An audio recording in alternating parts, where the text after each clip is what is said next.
Terrifying newly released surveillance footage shows the moment the UK mass train stabbing suspect stormed into a barbershop armed with a huge knife, just one day before he allegedly carried out his bloody rampage on a London-bound train. The maniac, identified as 32 And he got everybody running. He got a gun. 2-year-old Anthony Williams can be seen whipping out the huge blade and barging into the shop as employees and customers scrambled out of the way just before 7:30 p.m. on Friday. According to The Sun, Williams' erratic behavior in the barbershop occurred only minutes after he allegedly knifed a 14-year-old boy in a separate attack, which That's crazy, man. marked the first of 3 knifings allegedly tied to the suspect. Next, police believe the 32-year-old attacked the person with a knife at Pontoon Dock Light Rail Station in London around 1 a.m. that night. The victim reportedly sustained facial injuries from the assault. Those 2 knife assaults unfolded less than 24 hours before Williams then allegedly stormed a London-bound train at around 7:30 p.m. on Saturday, wounding 11 people. Passengers described the Saturday night minutes-long stabbing spree on the train as pandemonium, as bloodied travelers raced down the train car to warn other passengers of the attack. I was in Coach H. I was literally just listening to Audible on my phone. And then I had guys suddenly run past going, run. There's a guy stabbing literally everyone, everything. At first, there was a few of us kind of looking at each other like thinking, was it a joke, like it's Halloween, like pranking? But then you could kind of see in their faces they were being serious. And it was clear that something was going on, we didn't quite know what. And then a minute or so later. That's why you don't practice these wicked ass holidays, man, because that's what it's for. As a matter of fact, is Halloween a paganistic holiday? Where I didn't even finish it. Halloween has Christian and pagan roots, but it is primarily the Christian observance of All Hallows Eve, the vigil for All Saints Day. While its origins are Christian, the modern holiday has absorbed customs from various traditions, including the ancient Celtic festival of Samhain, which marked the end of summer. I never heard of this answer. So it's Christian, okay. So this is all right. Now this all makes sense. Okay, but it does go back to a Celtic festival of Samhain. That's what let's look up Samhain. Explain this. Samhain traditions including lighting bonfires to ward off evil, feasting and disguising themselves in costumes to blend in with spirits. And that's what y'all are doing. Y'all are blending in with the spirits when you participate in this. The ancient Celtic festival marked the end of the harvest and the beginning of winter, and it was believed to be a time when the veil between the worlds was thin, allowing spirits to cross over. Modern celebrations often include similar rituals like bonfires and feasts, as well as honoring ancestors, reflecting on the past year, and continuing the tradition of wearing costumes. And that's what y'all are participating in. And in that custom, when you look into it, they were sacrificing people and putting people to death. So you're in agreement with death. And that's why when you're in agreement with it, you put yourself in harm's way. A man comes running down with a very clear wound, bleeding quite badly on his arm. So I kind of got my stuff and I was running, and everyone was really pushing behind us, really panicking. And then I put my hand on this chair, like just trying to push myself forward. And then I look at my hand and it's covered in blood. And then I look at the chair and there's blood all over the chair. And then I look ahead and there's blood all on the chairs. And I'm thinking, okay, this is pretty serious. After the train made an emergency stop in the town of Huntington, police say they were able to detain Williams, a British citizen, within 8 minutes of receiving the first emergency call. Dramatic video captured the moment Williams, dressed in all black, was tasered and tackled to the ground by 5 officers. More shocking video from the scene appears to show passengers on the platform just minutes after the attack. At least one man can be seen holding a blood-soaked bandage to his head. 10 people. This is why you gotta be circumspect, man. You probably got your AirPods in. You know, you got your Google glasses. You checking your emails and shit. Getting poked in your head, man. You gotta be circumspect, man. There's mad spirits out here, man. I saw a crazy ass spirit today going out here, man. So the Lord got he's rousing up the spirits out here, man, to make people attack you, you know?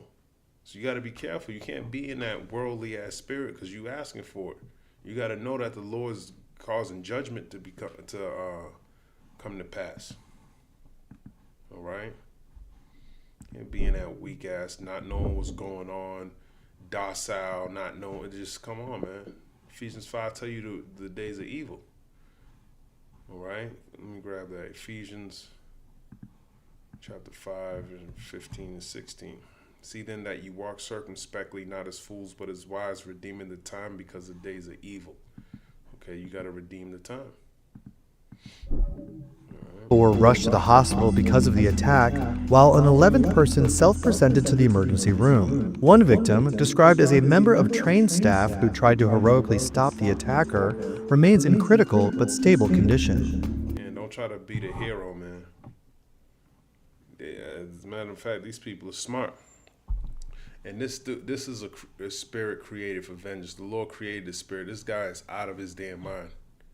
Okay? He probably on all types of drugs. These are spirits on this man. I wouldn't be surprised if Esau put a chip in him. Okay? Trying out his new technology on some of these jakes. Probably caught him one night drunk as hell somewhere, and you know, someone called the ambulance and they were like, you know, this would be the perfect test case. We could use him. All right? You got to be circumspect out here, man. Williams is charged with 10 counts of attempted murder, one of actual He in here talking to himself. Crazy. bodily harm, and one of possession of a bladed article. Recently, the UK has Dude's probably in his head. There's plenty of movies that show you there's like an interface. You in your head talking like you think it's a real thing, and he's really controlling you. He's probably perfecting his witchcraft, man. All right, and the Lord's allowing him to do that in order to get his appease him. Okay, on the left hand side. experienced a dangerous spate of knife attacks, which has caused a stir on the island nation and on social media. On October 27th, Just like the dude who stabbed the girl on the train, supposedly. I don't know what the outcome of that case was, because there was a lot of funny stuff back. A lot of this stuff is funny when you look into it, though. But that was another spirit. You know, whether it be true or not, you know, who knows? Esau got all type of AI. He got, what do you call it? Pretty much AI, but when you can make those AI videos, I forgot what platform they use, but they're perfecting these things, man. So you really don't know what to believe. He'll use that in order to develop a response instead of actually paying people and making them do it. He can just make an image of it and y'all will believe it. Afghan national was arrested after allegedly stabbing 3 people in Midhurst Gardens in Uxbridge in West London. One victim, identified by locals as 49-year-old Wayne Broadhurst, who was walking his dog down the street, was fatally stabbed after trying to stop an attack on the other 2 victims, a 45-year-old man and a 14-year-old boy, according to the Telegraph. The 22-year-old suspect, identified by police as Safi Dawood, illegally entered the UK in the back of a truck in November 2020 and was granted asylum in 2022, according to the BBC. Craziness, man. Craziness. I saw something about Mayweather. Website you love. Floyd Mayweather honors Israel. You know we got to look at that. Let me see if I can. Let's grab this. Got to get this. What's this talking about? Ladies and gentlemen, there are friends, there are supporters, then there is greatness. Tonight, we recognize a man who's discovered that the measure of greatness is written not only in championship titles, gold, belts, or undefeated records, it's also written in courage, solidarity, and true friendship. Oh my gosh, man. Making a covenant with where's Mattathias at, man? Slay this nigga right here, man. You need to be slayed, man. You really do. You're a disgrace. Floyd Mayweather shows this kind of greatness. I'd like to take you back. Nigga smile like a little bitch. Look at him. He said my name. He think you're a dog and you happy like a damn monkey, man. You're a damn fool. I'd like to take you back for a moment to Dubai in November 2022. We were there for a Floyd Mayweather exhibition match, and Champ turned to me and he said, "What can we give your son Jonah for his birthday gift?" It was the end of October, Jonah's birthday's in November, and then Jonah chimed in and said, "Champ, I would love it if you would come with me to Israel." He named his kid Jonah after us, man. You see how much the heathen envy us? Get the hell out of here. Nowhere in the Bible does it tell you put a stupid ass hat on your head like this. Israel, there's nowhere in the Bible that says that. Okay? So, you know, you got to look into why they do these things. That's probably in the Talmud. I don't know why. Let's ask Google.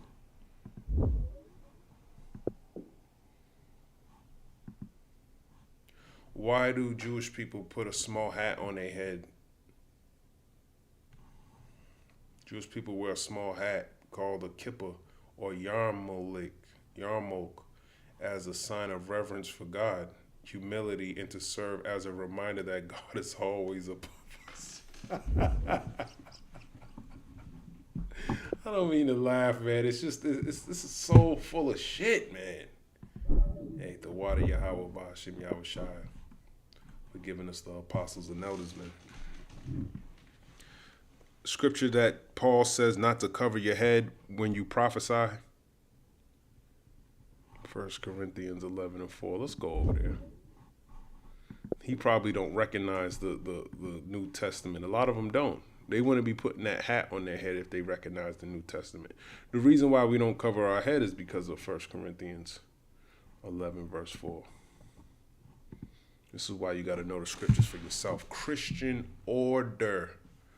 Be ye followers of me, even as I also am a Salakia. Be ye followers of me, even as I also am of Hamashiach.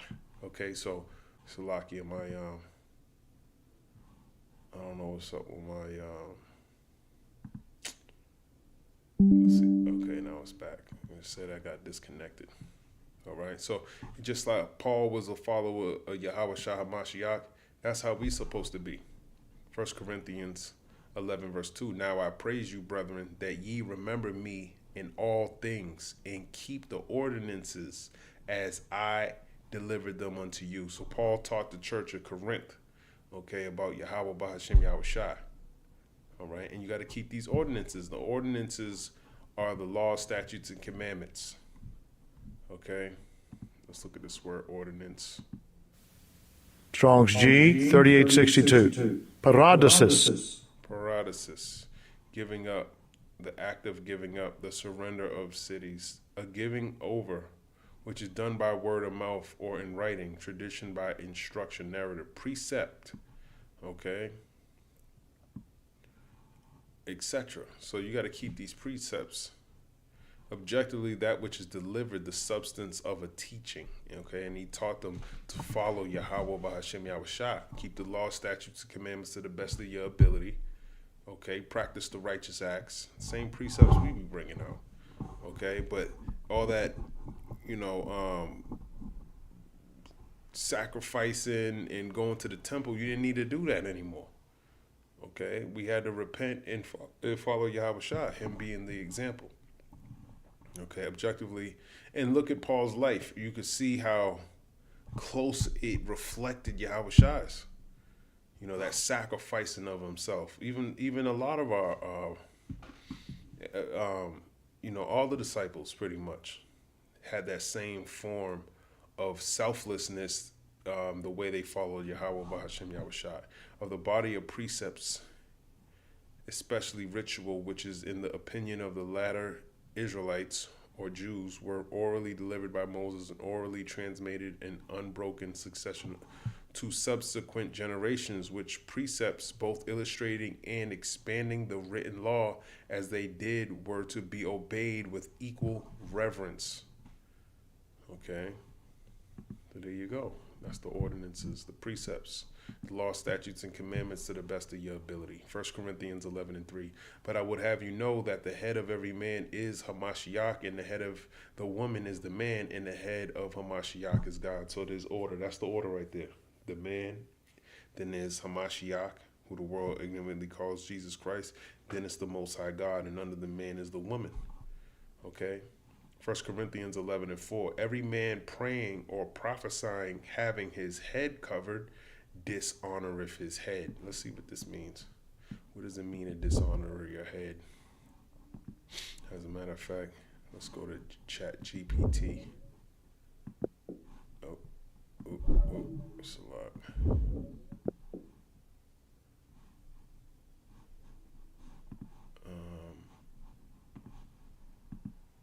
1 Corinthians 11, verse 4, what does it mean to dishonor your head?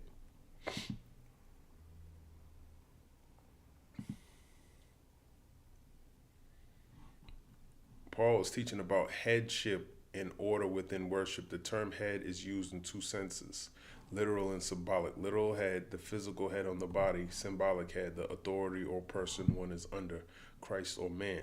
Every man praying or prophesying, praying meaning speaking to God, prophesying, speaking under inspiration, declaring God's word.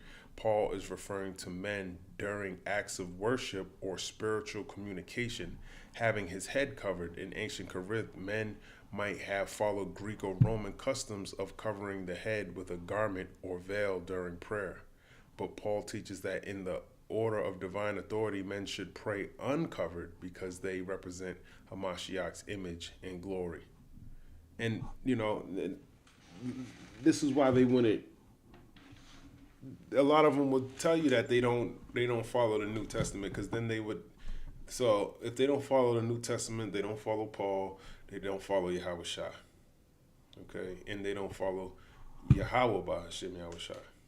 Okay, dishonoreth his head. This means two layers. Physically covering his literal head while praying dishonors the symbolic head, Hamashiach. So they're dishonoring the Lord by doing that, because Hamashiach is man's head authority. See, 1 Corinthians 11:3, the head of every man, we read that. Spiritually, by veiling himself, a man acts as though he is under another covering besides Hamashiach. And that's when they are under another covering, and that's Satan, who's adverse to the laws of God, okay, which disrespects Hamashiach's role as his spiritual authority. So they're disrespecting the Lord by doing that. Okay, this is why we don't cover our heads, because we understand.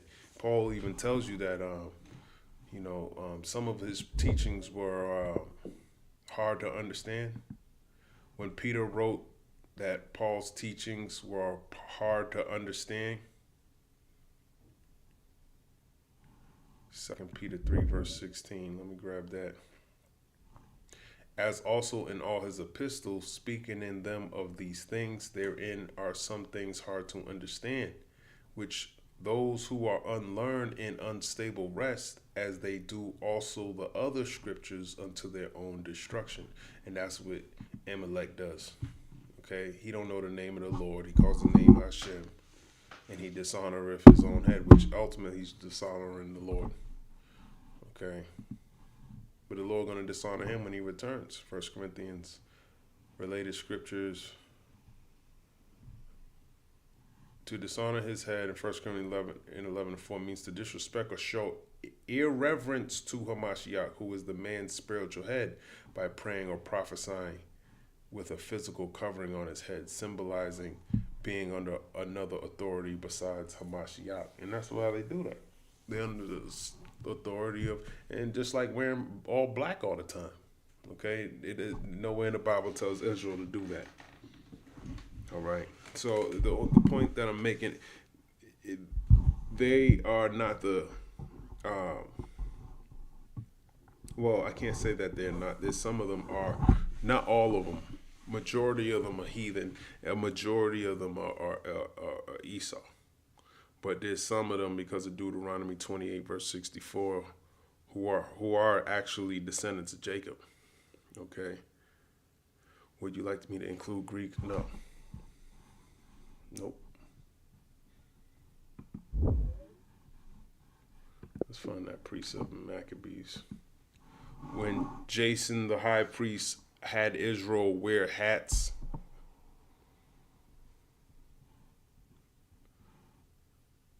KJV, 2 Maccabees 4, verse 12. Let's go up a little bit. I'll start up the top. This Simon now, of whom we spake afore, having been a betrayer of the money and of his country, slandered Onias, as if he had terrified Heliodorus and been the worker of these evils. Let me recount myself. First Maccabees, Second Maccabees, chapter 4, verse 1, meaning.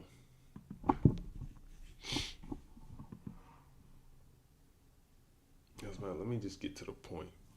But I forgot who was who in this. Simon, the verse continues from 2 Maccabees 3, where the high priest Onias III, a righteous man, defended the temple treasury from being robbed by Heliodorus, an envoy of the Seleucid king, and Antiochus the fourth Epiphanes, a corrupt official named Simon of the tribe of Benjamin, not a Levite, had previously caused that trouble by betraying the temple secrets to the king's officers in chapter 3, 4, verse 6. Now in chapter 4, Simon continues his wickedness by slandering Onias, accusing him falsely to the king as if Onias were the troublemaker.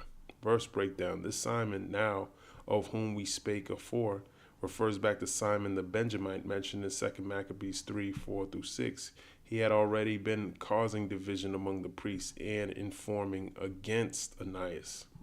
Having been a betrayer of the money and of his country, betrayer of the money, Simon had exposed the temple treasury to the enemy Heliodorus, almost causing its theft. Betrayer of his country by siding with the Greeks and slandering the high priest, he betrayed Israel's people in their faith for personal gain. Going back to Mayweather, okay, he probably know and he probably don't know. Either way, he is a betrayer of his own for money, okay, slandered, or he's basically trimming his way to seek love. Let me grab that precept. Why trimmest thou ways to seek love? Jeremiah 2, verse 33. Describe that. Why trimmest thou way to seek love? Therefore hast thou also taught the wicked ones thy ways. You trimming your way to seek love, so you can get paid, so you can be a part of this world. Okay? So you'll try to fit in with the heathen so you can get a check. Also in thy skirts is found the blood of the souls of the poor innocents. I have not found it by secret search. But upon all these, yet thou sayest, because I am innocent, surely his anger shall turn from me. Behold, I will plead with thee, because thou sayest, I have not sinned. So you basically trimming your love to be a part of the heathen. 2 Maccabees 4 and 2. Thus was he told to call him a traitor, that had deserved well of the city and tendered his own nation, and was so zealous of the laws.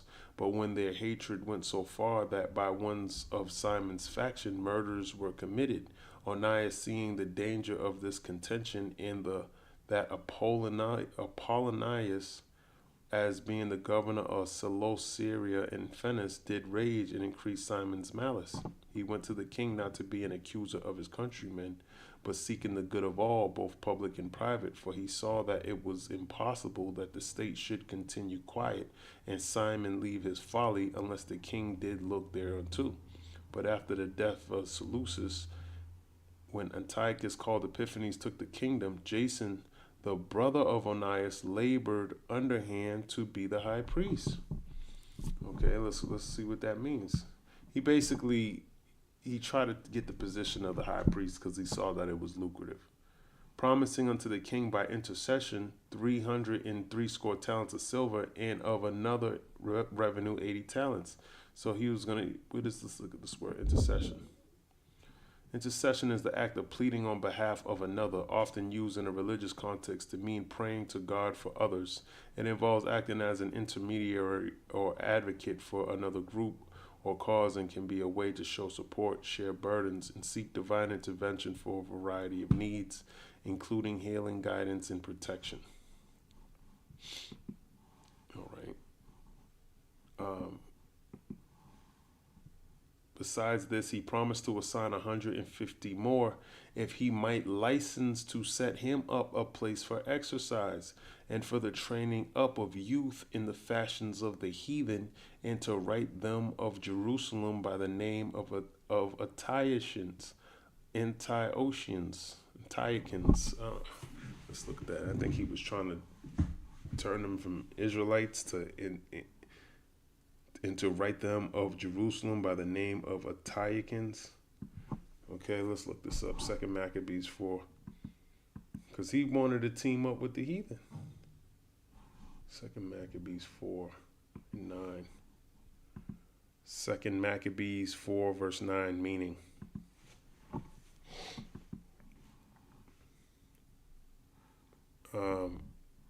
This verse speaks about Jason, the brother of Onias III, the righteous high priest. After Simon's slander early in the chapter, Onias was removed from office. Jason, his brother, bribed King Antiochus Epiphanes to become high priest. Jason was not faithful to the laws of God. Instead, he tried to introduce Greek Hellenistic customs into Jerusalem, a form of cultural and spiritual corruption, hence the gem. Besides this, he promised to assign 150 more. Jason had already paid a large bribe to gain the high priesthood. Now he offers an extra 150 talents of silver to gain permission for further ungodly projects. So he's using money and corruption to obtain worldly influence in exchange for betraying the faith of Israel. And that's, what I'm thinking about with trimming your way to seek love, man. By him doing this, so many Israelites look up to him that they think it's all right to do the same thing, because they're going to see him and how successful he is, him driving around in nice cars, big house. They're going to think it's all right to follow this heathen.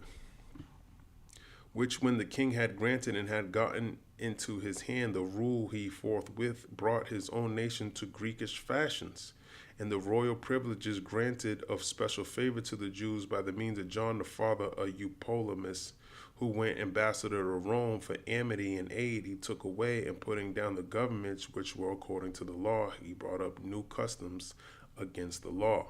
For he built gladly a place of exercise under the tower itself, and brought the chief young men under his subjection, and made them wear a hat. I didn't mean to read the whole thing, but I just want to be renewed with this chapter, because sometimes when you leave this chapter, and there's a lot more. Okay, so I figure I just read. But he made them wear a hat, man, bringing in those Greekish fashions. Okay, now he's not wearing a hat, but him just participating in events like this, world champion for Israel, it's like he is wearing a hat. Okay, because they're using him. They like to use Jake as like blackface or something. Okay, if they can look at he accepts us, so we all should be accepted. Meanwhile, he's in your land, he has your inheritance, and he got you serving his stupid paper god, man. And he about to be destroyed, and you're gonna be destroyed with him for being what's that? I'm thinking of a precept. Though hand, let me grab it. Though hand join hand, the wicked shall not be unpunished. Proverbs 11:21. Okay, though hand join in hand, meaning they cool with each other, the wicked shall not be unpunished, but the seed of righteous shall be delivered. So you want to join hands with them, you're not going to be unpunished. Okay. And that was the beginning of the connection with Israel. Because you see, when Floyd cares, he cares deeply. When he shows up fully. Yeah, he shows up fully, giving all this money that they hook him up, and he made an offer to, look at him giving money to Israel. Then he almost got, he was getting rocks thrown at him for a different cause, man. All for what? And look at him giggling like a little boy, and you wonder why they call you a little fucking boy, man, because you are. Look at you. That spirit did not change when Israel faced its darkest day. Immediately after October 7th, Floyd did not ask what should be done, but he filled his plane with emergency supplies, private equipment, protective equipment and gear for the soldiers, and he made sure it got there fast. As a matter of fact, when the insurance company notified him that they would not cover the plane because Israel was at war, Floyd had a 30-second discussion with Jonah. And then Floyd said, "Get the plane there and get it there fast." Not long after that, he came himself, not once, but several times. Each visit during the war was another reminder that he does not just talk about loyalty, he lives it. We saw Floyd at Tel HaShomer Hospital, speaking with every single soldier who had lost limbs, looking them in the eye, telling them that some of the greatest fights of his life took place outside of the ring. He did not rush for a moment. He made each hero feel like the champion.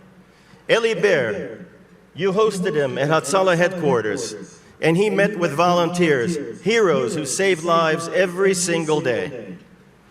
He visited a military base to give encouragement to the heroes putting their lives on the line. They set up a boxing ring, and he climbed into the ring with soldiers, not for cameras, not for publicity, simply to raise their spirits. He met Israeli special ops fighters with their faces covered to protect their identities. To each and every one, he expressed respect, gratitude, and love. This is what courage looks like when it's wrapped in compassion. This is what real friendship sounds like when it becomes action. As the great Martin Luther King once said, "Peace for Israel means security, and that security must be a reality." Floyd understands this. Fucking idiot, man.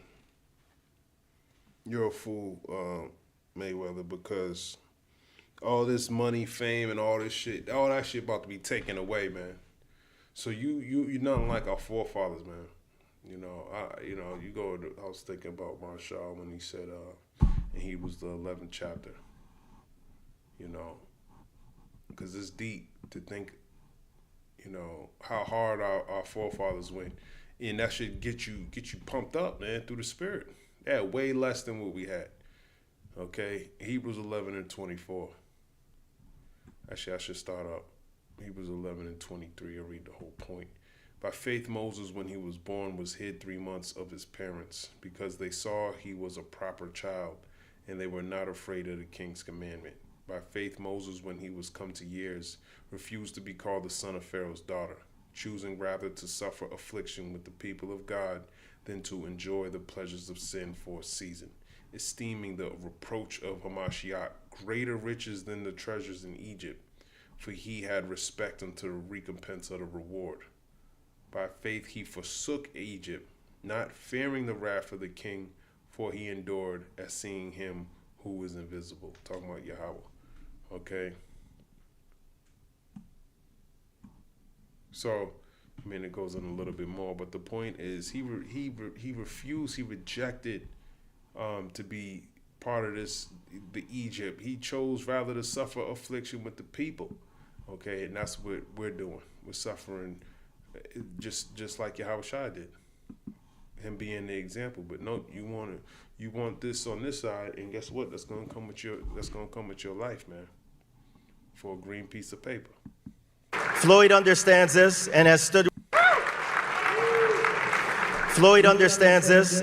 with Israel in its hour of need. He has stood with the Jewish people when too many other celebrities and political leaders found excuses to look away. Even worse than that, we've seen politicians who claim to look out for us, but the facts on the ground are different. Have you ever heard the term Shomer Israel? To be a Shomer Israel, a guardian of Israel, is not a birthright. I gotta look up this term.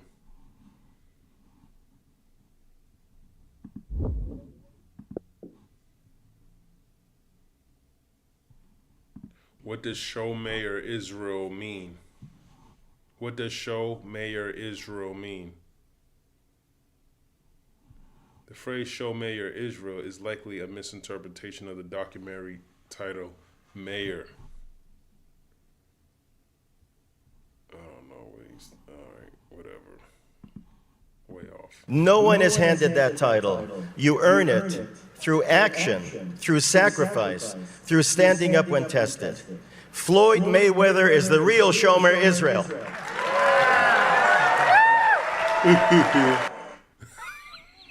I'm sorry, man. He just looks like a little fucking. They laid it on thick. He loves it. He loves the spotlight. He don't give a fuck how he gets it. He over here giggling like a 2-year-old. Israel mean for Floyd Mayweather. Little giggly ass Negro, man.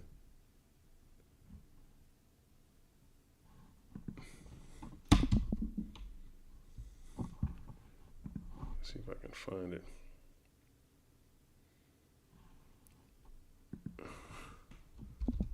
Show.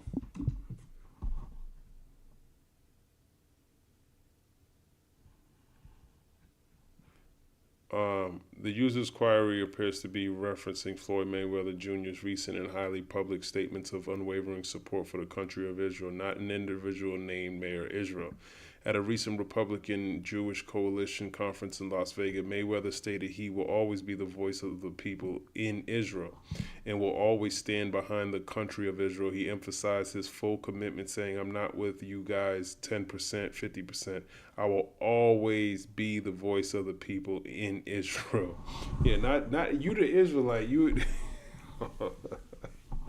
hey, do your thing. This strong pro-Israel stance has garnered significant praise from supporters of Israel and Jewish organizations, sparked fierce debate and controversy among critics. In the past, Mayweather has also visited Israel, met with IDF soldiers, and made substantial donations to Israeli rescue organizations, such as gifting $1 million and providing 100 bulletproof vests. How nice of you. They would never do that to you, you dumbass. That's why they're in the head of making all these rap songs and getting your ass put to death. They help participated in your slavery and your destruction. Okay, they're gonna put an MOTB device in you like a dog. Okay, and you're gonna be destroyed.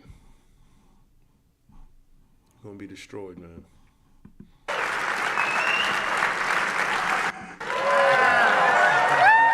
Look at his face. Floyd Mayweather is the real Shomer Israel.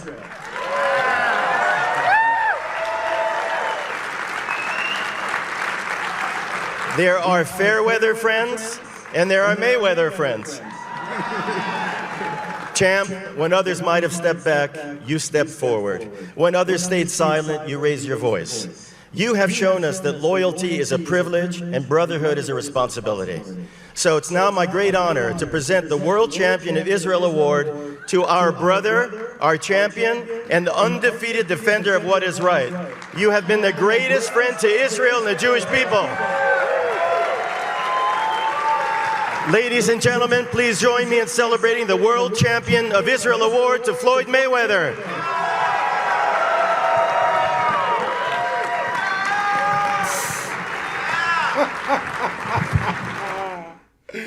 I'm sorry, man. That shit is funny as hell. I almost passed out from a moment. I gotta share this. I saw a post. This just popped up. This is funny shit, boy. I gotta share it. Let's create a post.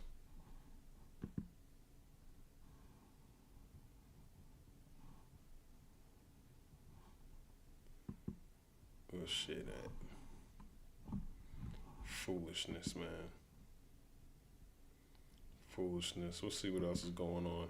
Ooh, I just found it. I was looking for that. Shit. That's not what I was looking for. Oh, I keep missing it, man. Where the hell is it? I just had it right there again. It's a lot. Let me. Ladies and gentlemen, there are friends, there are supporters. Let's see if I can find it.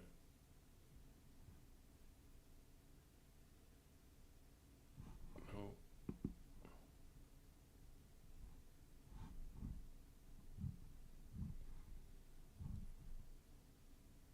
I want to see the Mexican mayor that got put to death. There's a couple things I wanted to see today. Mexican mayor.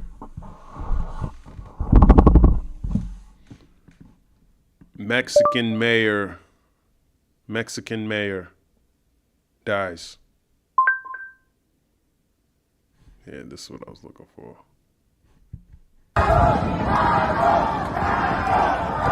It says hundreds demand justice during rally for slain Mexican mayor.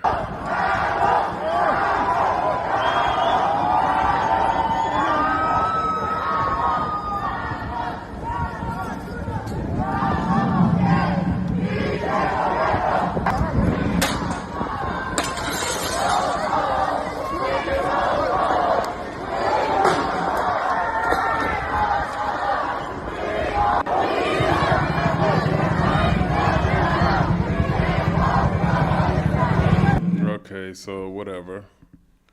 You know, let me look it up on X, man. I want to know what's going on with the Mexican mayor. Okay, what's this say?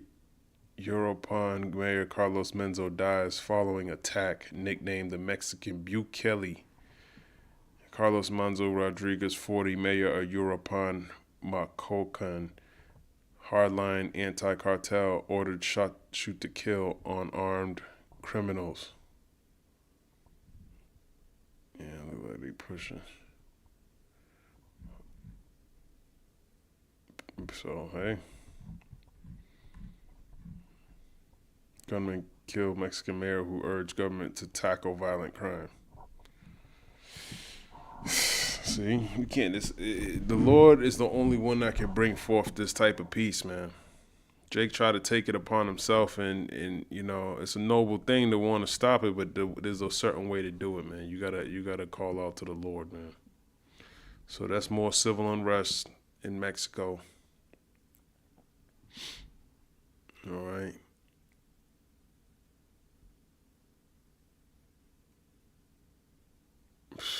Craziness, man.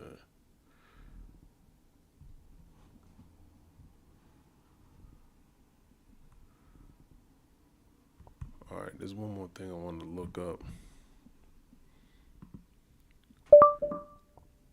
Does Russia have troops in Venezuela?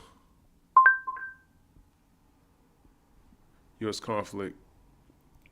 Russia sends aircraft to Caracas. No, that's 2 days ago. I saw something today. The Wagner group, I think. Let me Google it. It says something about the Wagner group. Was Russia's Wagner group in Venezuela?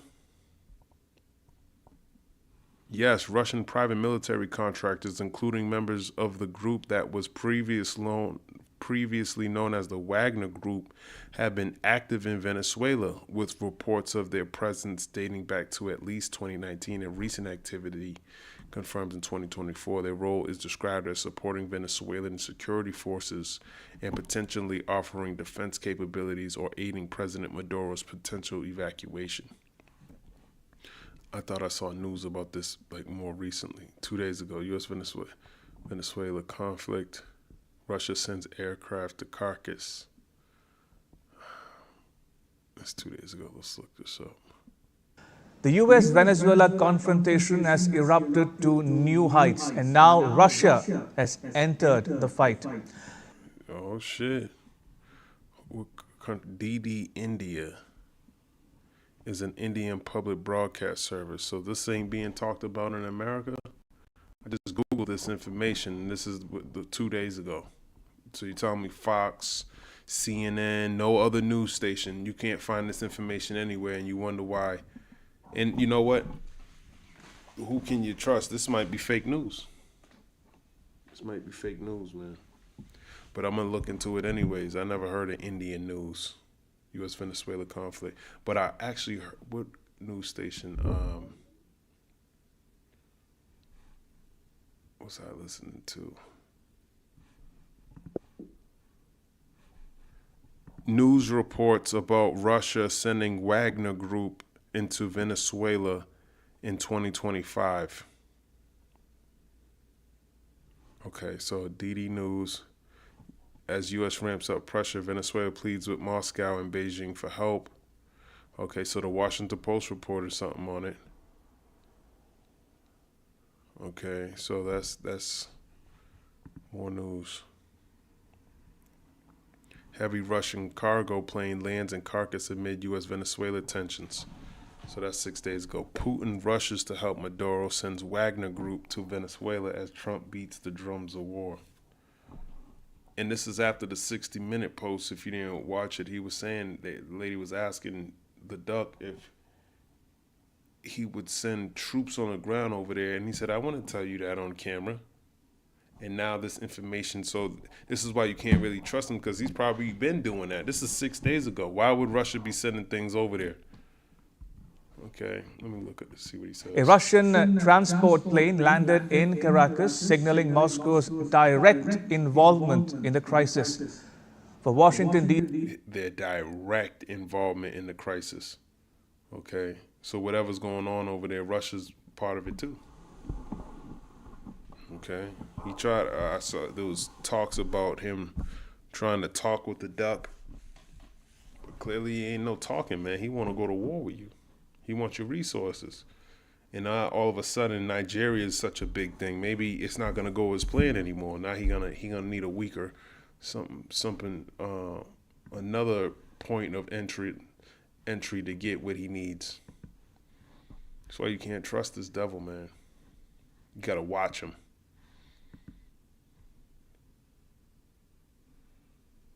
Okay, what's that? Actually, I'm thinking about 2 Peter. Is it 3? Nope. 2 Peter 2. I can't remember the precept. Your adversary, the devil, seeketh whom he can I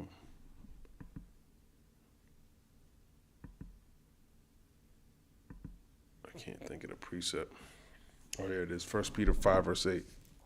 Be sober, be vigilant, because your adversary, the devil, as a roaring lion, walketh about seeking whom he may devour. Okay, and that goes for the believers. Okay, but it just shows you how this devil, he goes to and fro in the earth, man, just doing all types of shit. Okay, it could be small, it could be great, whatever it is, man. That's these spirits that are out here. D.C., it's a clear challenge in its own backyard. The U.S. has already committed 10,000 troops, warships, F-35 jets, and special forces to the Caribbean. The U.S. says that the buildup is to combat drug trafficking. Now we know, that he's been sending troops over there. He's openly said that. So I don't know if Elon is telling the truth or not, but it does align with what's being pushed on the media. Traffickers, but critics warn that it looks more like a regime change operation in Venezuela. And there's reports of that too. Clearly that's what he wants to do. He's already talking about how Maduro's numbers, his days are over. Okay, when did he say that? Trump says that Maduro's days are over. 18 hours ago, Trump says Maduro's days are numbered, but doubts U.S. will go to war with Venezuela. Okay, that's 18 hours ago. He said that in the 60 Minutes post. He's not going to tell you. Why wouldn't he go to war? He stops all these wars, supposedly. No, he's according to Revelation, the 6th chapter, he's the man of war. He's the one who's creating all the wars. He's the one taking peace from the earth. Not him specifically, but you Edomites. Revelation 6, verse 4, and they went out another horse that was red, and power was given to him that sat thereon to take peace from the earth, and that they should kill one another, and there was given unto him a great sword. So them killing one another is talking about these Edomites, man. World War I, World War II, World War III. Okay, these are them taking peace away from the earth. When these two want to fight each other, hey, everyone suffers. Okay, because they're the ones who are in power. You see all these lower level militaries. Above all of them, it's either Russia or America. They have the most capability. Between these two, they're the most dangerous people on the earth. All these nuclear testing. He about to start nuclear testing. It was somebody that came out and said that if America starts nuclear testing, every other country's going to start nuclear testing. Of course they are. Of course they are, because clearly you're doing it for a reason, and they're going to get prepared for battle, just like it says in Joel, the 3rd chapter. Okay.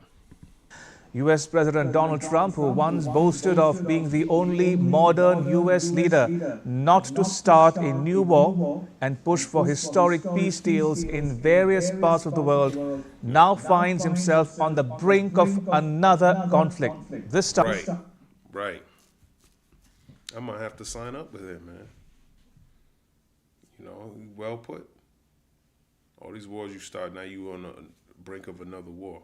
You can't blame this on Joe Biden, like he likes to do. Okay?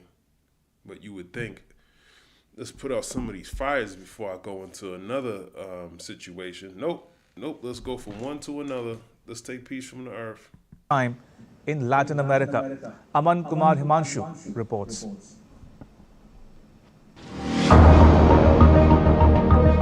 Russia's President Vladimir Putin is still fighting a grinding war in Ukraine, but his ambitions are taking flight far beyond Europe. Recently, a Russian military transport aircraft, the same type once linked to Moscow's forces and the shadowy Wagner mercenary group, touched down in Caracas, the capital of Venezuela. It sent shockwaves through the US. It signaled that Russia's focus is shifting and that a new front in global power rivalry may be open. US deploys 10,000 troops to Venezuela. Let's see if there's any news on that. U.S. deploys 10,000 troops to Venezuela. 2 weeks ago, maps to where the U.S. is building a military force in the Caribbean. About 10,000 U.S. troops and dozens of military aircraft and ships are in the region as the Trump administration increases pressure, probably on Venezuela. Yep. 2 weeks ago. 2 weeks ago. Opening in America's own backyard. According to flight tracking data, a transport plane operated by Avicon Zitotrans left Russia on 22nd October. Avicon Zitotrans is a Russian cargo airlines specializing in heavy lift cargo using a fleet of Ilyushin Il-76 aircraft. The aircraft made multiple stopovers in Armenia, Algeria, Morocco, Senegal before finally touching down in Caracas. This route, containing multiple stops, indicates a strategic approach to avoid Western airspace and potential cargo inspections in regions deemed unfriendly. Here it is important to note that Yekaterinburg-based Avicon Zitotrans was added to the US Treasury Department's sanctions list in 2023. The US government accused the company of transporting cargo for Russian defense firms and delivering military equipment and weapons to sanctioned destinations, including Venezuela.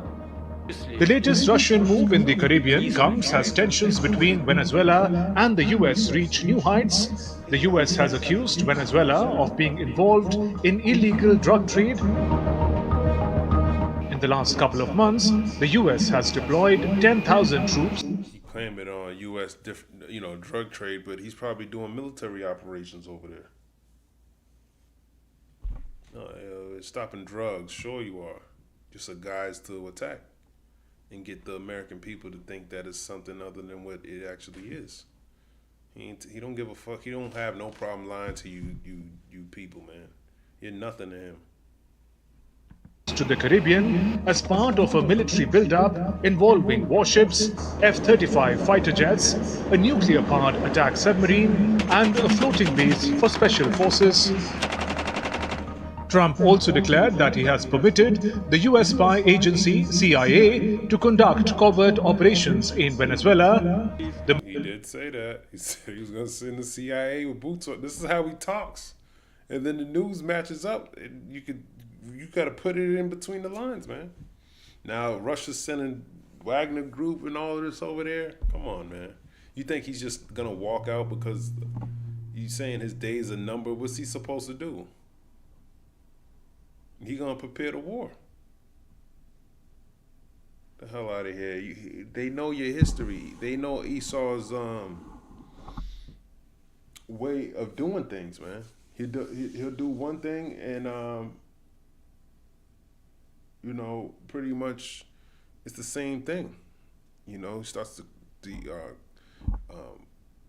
make up stories about you, and then he comes and overthrows you, set up a puppet government, steals your resources, and then on to the next. Military buildup is partly directed at Venezuela's president, Nicolas Maduro.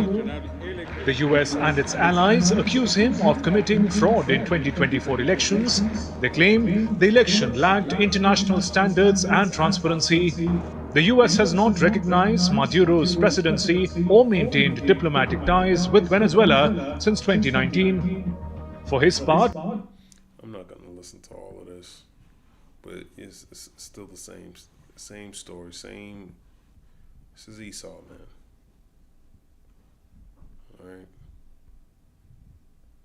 This is Esau.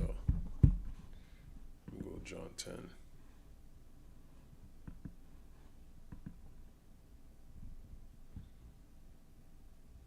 Okay. John 10, verse 10. The thief cometh not, but to steal, kill, and destroy. But for to steal, and to kill, and to destroy.